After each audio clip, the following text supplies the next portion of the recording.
Welcome. You are listening to Not Just a Rainbow with Catherine Cager.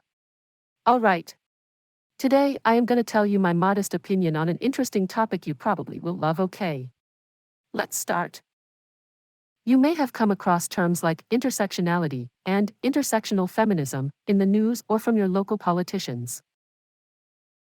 In the last few years, the terminology of intersectionality has become commonplace. It was first introduced to the world by legal scholar Kimberly Crenshaw more than 3 decades ago.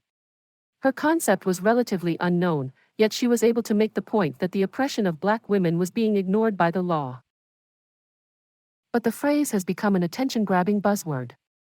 It's like critical race theory and diversity, equity, and inclusion. These have been taken out of context and used as political buzz phrases. It's important to understand the concept of intersectionality, what it is, and why it's important. Intersectionality is a way of understanding how different types of discrimination, such as sexism, racism, and classism, can interact and influence people in many different ways. In 1989, Crenshaw wrote a paper about a lawsuit that 5 black women had taken out against General Motors. They claimed that GM's seniority-based layoffs had unfairly targeted them due to past racism. GM said no way and rejected their claims. Basically, the court said they wouldn't accept a claim that was only about being a black woman, as opposed to a claim about being black or a woman. The court didn't get it, Crenshaw said, and couldn't recognize how the women experienced discrimination based on both their race and gender, not understanding the effect of their two identities combined. She pointed out that if you don't take intersectionality into account, you won't be able to fully understand how black women are kept down. It's more than just racism and sexism, it's the combination of the two that creates an experience that's bigger than either one alone. The junction of race, gender, and other identities is what intersectionality strives to bring to the spotlight.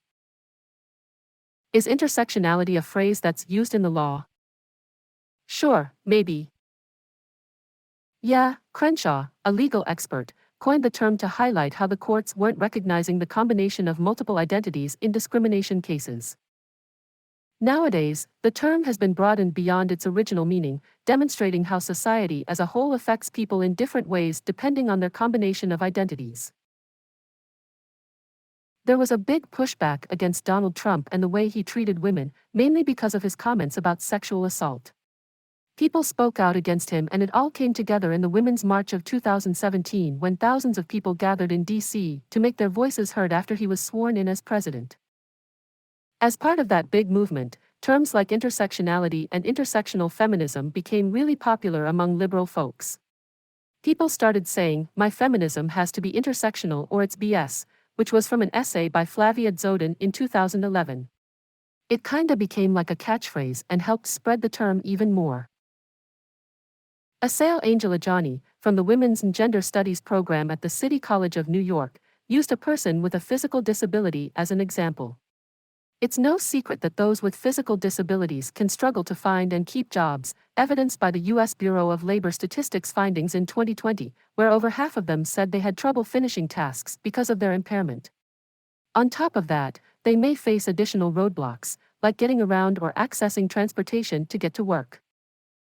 Okay, so if someone is Hispanic and female, then the U.S. Government Accountability Office reports that Hispanic or Latina women will only make 58 cents for every dollar a white man earns in 2022.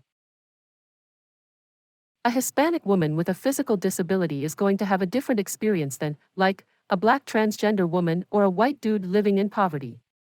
It's obvious that not everyone in the same community is going to have the same struggles. Angela Johnny used the Jewish activist community as an example of how intersectionality can come into play. Depending on how people practice Judaism, different sects could be dealing with different issues. Even within the same sect, a person's education and financial situation could impact their experience. Angela Johnny said that it's important to take an intersectional approach to understanding the issues different communities and individuals are facing. These different aspects of who we are, our race, wealth, gender, and so on, all have an effect on our lives. Recognizing how all these different elements of our identity can shape our experiences can really help us understand how certain systems can affect us in different ways. It's time to finish. Please Share Not Just a Rainbow with your friends and ask them to subscribe for new episodes. All listeners are important to me, and I appreciate your interest and time. The next episode will cover a very hot topic, I swear. Good luck, guys, and take care. Bye bye.